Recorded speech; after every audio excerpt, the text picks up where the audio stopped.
ഹൈഹാത ഹൈഹാത ലിമാ തുഅദൂൻ.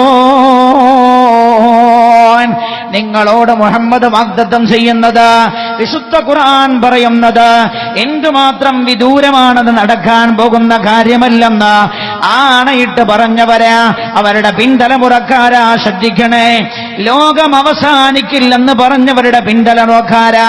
ഇപ്പൊ അവർ പറയുന്നത് എന്താണെന്നറിയാമോ?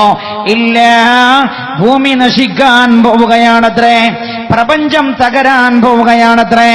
അവർ പറയുന്നത് 2025 തകരുമെന്നാണ്. ഈ കഴിഞ്ഞ ഡിസംബറിൽ, അന്ന് ഞാൻ ഒമാനിലാ ഉള്ളത്, ഞാൻ ഓർക്കുകയാണ്. മലയാളം ന്യൂസിലെ പത്രത്തിലെ വാർത്ത ഞാൻ വായിക്കുമ്പോ അതിന്റെ തലക്കെട്ട്, ഡിസംബർ 25 പിറ്റേ ദിവസമുള്ള തലക്കെട്ട്, ഹാവ് ആ ദിവസം കഴിഞ്ഞു, ഇനി 30,000 കൊല്ലത്തിന് ഭൂമി നശിക്കില്ല. ഹാവ് ആ ദിവസം കഴിഞ്ഞു, ഇനി 30,000 കൊല്ലത്തിന് ഭൂമി നശിക്കില്ല. എന്താണ് പറഞ്ഞത്? 2012 ഡിസംബർ 25 ലോകം തകരുമെന്ന് പറഞ്ഞിരുന്നു. ആ ദിവസം കഴിഞ്ഞു, ഇനി 30,000 കൊല്ലം ഭൂമി തകരില്ല എന്ന്. അപ്പോഴും അവർ പറയുന്നുണ്ട് ഭൂമി നശിക്കുമെന്ന്. ഭൂമി നാശമേ ഇല്ല എന്നല്ല അവർ പറയുന്നത്. ഭൂമി ലോകത്തെ എല്ലാ മനുഷ്യരും സമ്മതിക്കുകയാണെന്ന്, ഈ പ്രപഞ്ചത്തിന് നാശമുണ്ടെന്ന്, ഭൂമിക്ക് നാശമുണ്ടെന്ന്. എങ്ങനെയാ എന്റെ സഹോദരങ്ങളെ ആ നാശം? പരിശുദ്ധമായ ഖുർആൻ 14 നൂറ്റാണ്ട് മുമ്പ് ഇന്ന് വരെ എങ്ങനെയാണെന്ന് ഇവർക്കത് പറയാൻ കഴിഞ്ഞിട്ടില്ല. ചില ശാസ്ത്രജ്ഞന്മാർ പറയുന്നത് ഭൂമിയുടെ ഉപരിതലത്തിലെ ഊഷ്മാവ് വർദ്ധിച്ചിട്ടുണ്ട്, അതുകൊണ്ട് തന്നെ മഞ്ഞുകട്ടകൾ ഉരുകി സമുദ്ര ജലനിരപ്പ് കൂടിയിട്ട് ഭൂതലമാകെ വെള്ളം കയറിയാണ് ഭൂമി നശിക്കുക എന്ന ഒരു വിഭാഗം പറയുന്നത്. മറ്റൊരു വിഭാഗം പറയുന്നത് അതിശക്തമായ തീജ്വാലയായി ഭൂമി മാറുമെന്നാണ്. കേട്ടോളോ, ഭൂമിയുടെ നാശത്തിന്റെ രംഗമെങ്ങനെയാ? വിചാരണക്കായി നമ്മൾ ഉയർത്തെഴുന്നേൽക്കപ്പെടുന്നതിന് മുമ്പ് പ്രപഞ്ചത്തിൽ നടക്കാനുള്ള വലിയ ഒരു മഹാ സംഭവമാണ് എന്റെ സഹോദരായത്.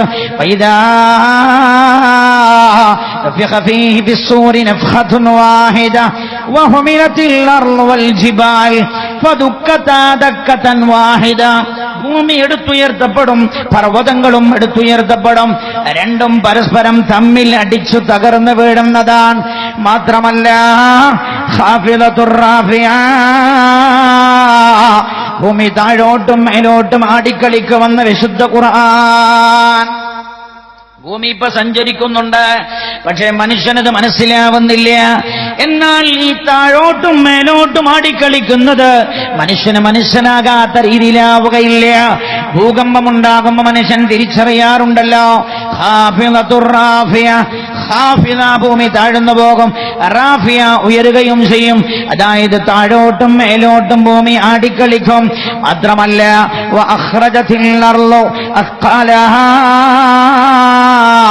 ഭൂമി അതിന്റെ ഉൾഭാഗത്തുള്ള സാധനങ്ങളെല്ലാം പുറത്തേക്ക് തള്ളും. എപ്പോഴാണത്? ഗംഭീരമായ ഭൂകമ്പമുണ്ടാകുമത്രേ. ഇദാ സുൽസിലത്തിൽ അർളു സിൽസാലഹാ, ഭൂമി അതിശക്തമായി പ്രകമ്പനം കൊള്ളുന്ന സമയം. മനുഷ്യരാരും ഇന്നുവരെ കണ്ടിട്ടില്ലാത്തത്ര ശക്തമായ പ്രകമ്പനമാ. മനുഷ്യൻ നിർമ്മിച്ച മാപ്പിനിക്ക് രേഖപ്പെടുത്താൻ കഴിയില്ല അതിന്റെ ശക്തി എത്രയാണെന്ന്. ഇദാ സുൽസിലത്തിൽ അർളു സിൽസാലഹാ, ആ ശക്തമായ ഭൂകമ്പം നടക്കുമ്പോൾ അഖ്റജത്തിൽ അർളു അസ്ഖാലഹാ, ഭൂമി അതിന്റെ ഉൾഭാഗത്തുള്ള ഭാരങ്ങളെല്ലാം പുറത്തേക്ക് തള്ളുകയായി. വിശുദ്ധമായ ഖുർആനാണ് എന്റെ സഹോദര. മാത്രമല്ല യൗമ തമൂറു സ്സമാഉ മൗറാ, ആകാശം ആടിക്കളിക്കുകയാണ്. കേൾക്കണ്ട സഹോദര, എല്ലാറ്റിന്റെയും ഘർഷണം നഷ്ടപ്പെടുകയായി, പിടുത്തം നഷ്ടപ്പെടുകയായി. പരസ്പരം ആകർഷണ ശക്തിയിലാണ് ഇതെല്ലാം നിൽക്കുന്നതെന്ന് ഇവർ പറയുന്നുണ്ടല്ലോ, ശാസ്ത്രം കണ്ടെത്തിയിട്ടുണ്ടല്ലോ. ആ ആകർഷണപരം നഷ്ടപ്പെടുകയായി. എന്നിട്ടോ യൗമ തമൂറു സ്സമാഉ മൗറാ, ആകാശം ആടിക്കളിക്കുകയാണ്. മാത്രമല്ല വഖസഫൽ ഖമർ, ചന്ദ്രന് പ്രകാശം നഷ്ടപ്പെട്ടു പോയിരിക്കുകയാണ്, അതിന് ഗ്രഹണം പറ്റിയിരിക്കുകയാണ്. മാത്രമല്ല വൈദശംസു കുവിറത്, സൂര്യനും അതിന്റെ പ്രകാശം നഷ്ടപ്പെട്ടു പോയിരിക്കുകയാണ്. വജുമിഅശംസു വൽ ഖമർ, നിയന്ത്രണം വിട്ട സൂര്യനും ചന്ദ്രനും തമ്മിൽ കൂട്ടിയിരിക്കുകയായി. വൈദൽ കവാകിബു ഇൻതദറത്, നക്ഷത്രങ്ങൾ ഉതിർന്നു വീഴുകയായി.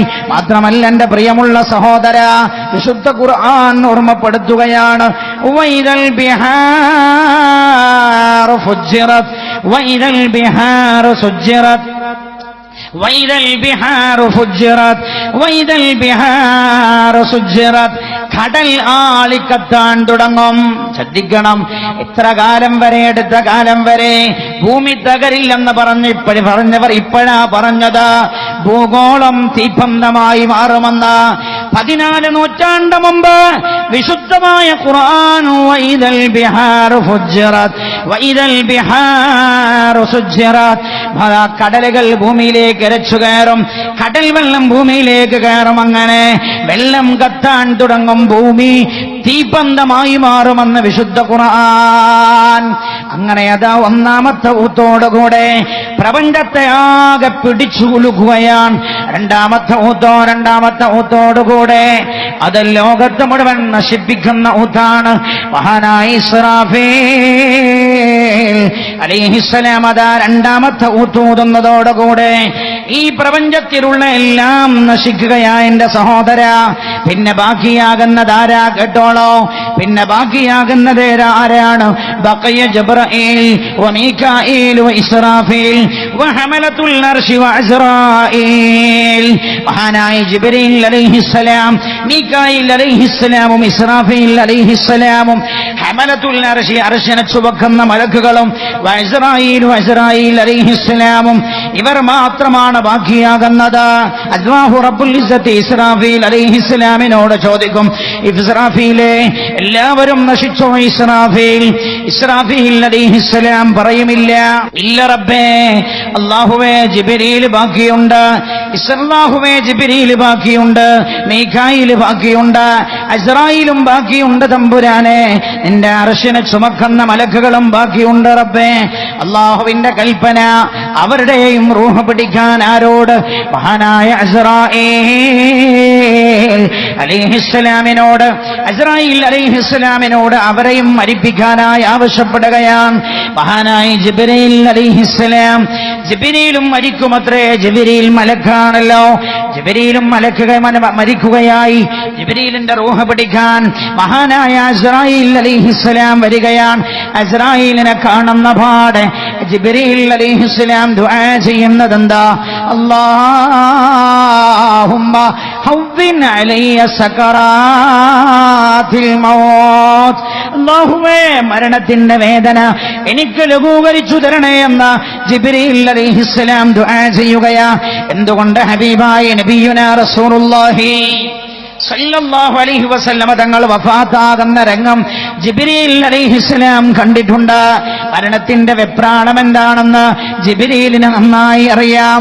അങ്ങനെ ജിബ്രീൽ അലൈഹിസ്സലാമിന്റെ റൂഹ് പിടിക്കുകയായി. അസ്റായീൽ അലൈഹിസ്സലാം, മീകായിൽ അലൈഹിസ്സലാമിന്റെ റൂഹാ പിന്നെ പിടിക്കുന്നത്. പിന്നെ ഇസ്രാഫീൽ അലൈഹിസ്സലാമിന്റെയും അർശിനെ ചുമക്കുന്ന മലക്കുകളുടെയും റൂഹൊക്കെ പിടിച്ചു കഴിഞ്ഞു. അസ്റായീൽ മാത്രമാ ബാക്കിയായത്. അല്ലാഹു ചോദിക്കുന്നു, അസ്റായീൽ ഇനി വല്ലവരും ബാക്കിയുണ്ടോ? അസ്റായീൽ പറയുന്നു, ഇല്ല റബ്ബേ, ഒന്ന് ഞാനാ ബാക്കിയുള്ളത്, പിന്നെ നീ മാത്രമാണ് തമ്പുരാനെ. പ്രപഞ്ചനാഥനായ റബ്ബേ, ഞാനും നീയുമല്ലാതെ ഈ പ്രപഞ്ചത്തിലൊന്നും ബാക്കിയില്ല. ആ സമയത്താണത്രേ അല്ലാഹു പറയുന്നത് അസ്റായീൽ അലൈഹിസ്സലാമിനോട്, അസ്റായീലേ നിങ്ങൾ സ്വയം മരിക്കണമേ എന്ന്. അസ്റായീൽ നിങ്ങൾ സ്വയം മരിക്കണമേ എന്ന് സ്വയം റൂഹ് പിടിക്കാൻ കൽപ്പിക്കുകയാണ്. അങ്ങനെ മഹാനായ അസ്റായീൽ അലൈഹിസ്സലാം ഉറക്കെ ചൊല്ലണം.